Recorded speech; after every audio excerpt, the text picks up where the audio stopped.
Hey everybody, Roger Levin here with your Saturday Orthodontic Referral Marketing Pearl. As I've been asking all specialists, and I want to ask you, what is the one thing you're going to do to increase referrals in 2021? Now, candidly, I believe you shouldn't have come into 2021 without asking and answering that particular question. However, the truth is most people didn't ask it. You think about referrals, you live and die by referrals, you know that referrals make or break your practice, but you didn't sit back, and I'm not being critical, I'm really trying to be helpful. You didn't sit back and say, what am I going to do next year? And that's such a big question that after you say, what am I going to do next year? Many people simply say, okay, enough of that. Let me get on with the holidays. But what if we made it a simple question or simpler question? What is the one thing you're going to do in 2021 to increase your referrals? Now, we all know that referral marketing takes more than one thing. As I've told you many times, there are 5 focus areas for the orthodontic practice when it comes to referral marketing.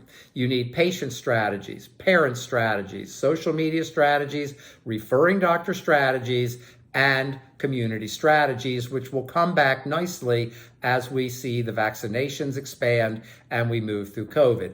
You've been through a lot, but don't let that keep you from thinking forward. Vision is about where you want to be in the future, not where you are and not where you've been. And one of the best ways to make sure that you have a better future is to ask that question. What is the one thing you're going to do to increase referrals in 2021? Now, if you're sharp, you're going to do lots of things because you need 15 strategies focused on your patients. But the one thing is not the one strategy. Oh, I'm going to buy the new Xbox or game or whatever and raffle it off, and that's going to increase my referrals. No, it's not. One thing like that, there's no one strategy alone will increase your referrals.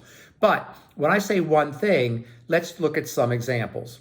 Are you going to hire a professional relations coordinator, or what we call at Levin Group a PRC?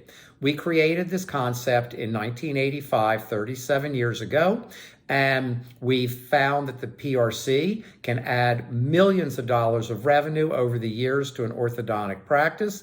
And we also believe she is the most important person in the practice in terms of value because, and I don't mean to offend anybody else, all of our staff are important, but if you don't get referrals, there's nothing else to do. If you get referrals, everything else is automatic. You can do it automatically better and you can manage better, but the fact is with referrals, if they're successful, you're going to have some level of success.